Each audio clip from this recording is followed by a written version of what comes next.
पति से सत्य बोलना चाहिए। क्या बोलना चाहिए? सत्य। पति से कभी झूठ नहीं बोलना चाहिए। ये देखो, ये ऐसा मुझे लगता है झूठ बोलते हैं।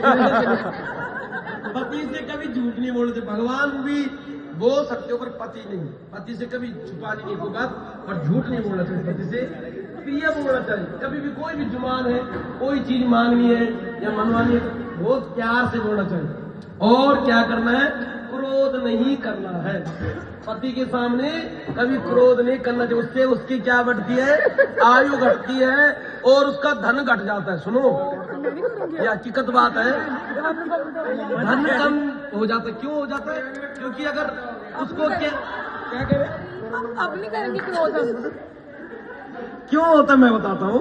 अगर पति कहीं से काम से आ रहा है, उसने कई चीजें देखनी बात, और अगर घर में प्यार न मिले पत्नी से, क्रोध मिले, तो आदमी परेशान हो जाता है।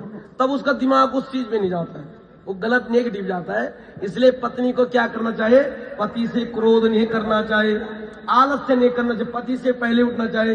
नहीं तो ऐसा नहीं कि शर्मा जी पहले चाय बना रहे और तब चाय दे। गलत बोल रहा हूँ। ये तो अभी हो रहा है हमारे घर में। वो चल ही रहा है। अच्छा जी, सुनो जी, हमारे भाई साहब शर्मा जी बड़े भोलेनाथ हैं। ये है कौन? भोलेनाथ। अब ये कितने बढ़िया भोलेनाथ हैं कि सुबह भाभी जी को चाय बना के देते हैं। प्रिय वचन बोलनी चाहिए। मेरे माता पिता का सेवा करनी पड़ेगी। आपके जो माँ बाप है आज से ही है, इन्होंने जन्म दिया है, अब इन्होंने पालना है। ये भी माँ बाप ही है, वही माँ बाप हैं। भगवान ने ये संसार ही है। इसलिए मेरे माता पिता का और मेरे भाई बहनों का सत्कार करना पड़ेगा। इन सब गुणों को यदि तुम मानती हो तो मैं अवश्य आपकी भी शर्त मानूंगा। और बगीचे में हो, किसी शराबी स्थान में हो या पार्क में हो, आजकल बगीचे उस पार्क की कहते अकेले नहीं जाना। कभी भी हो अकेले नहीं जाना चाहिए। बिना कारण दूसरे के घर नहीं जाना।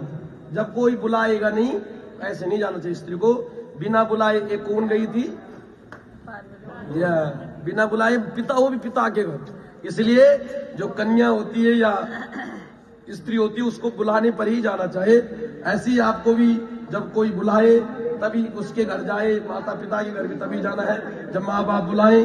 और पर पुरुष के साथ कीड़ा नहीं करना है। फालतू अपने गाना नहीं बजाना है अपने में, और फालतू हंसना नहीं। फालतू हंसना ये बोलते हैं आप जैसे सभी हंस रही, फालतू नहीं।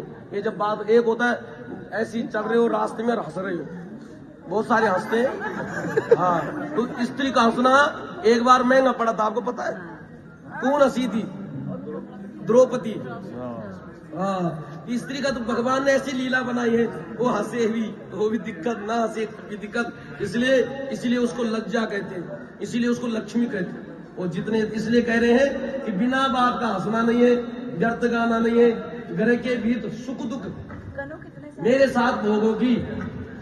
बहुत साथ हो गई तू मेरे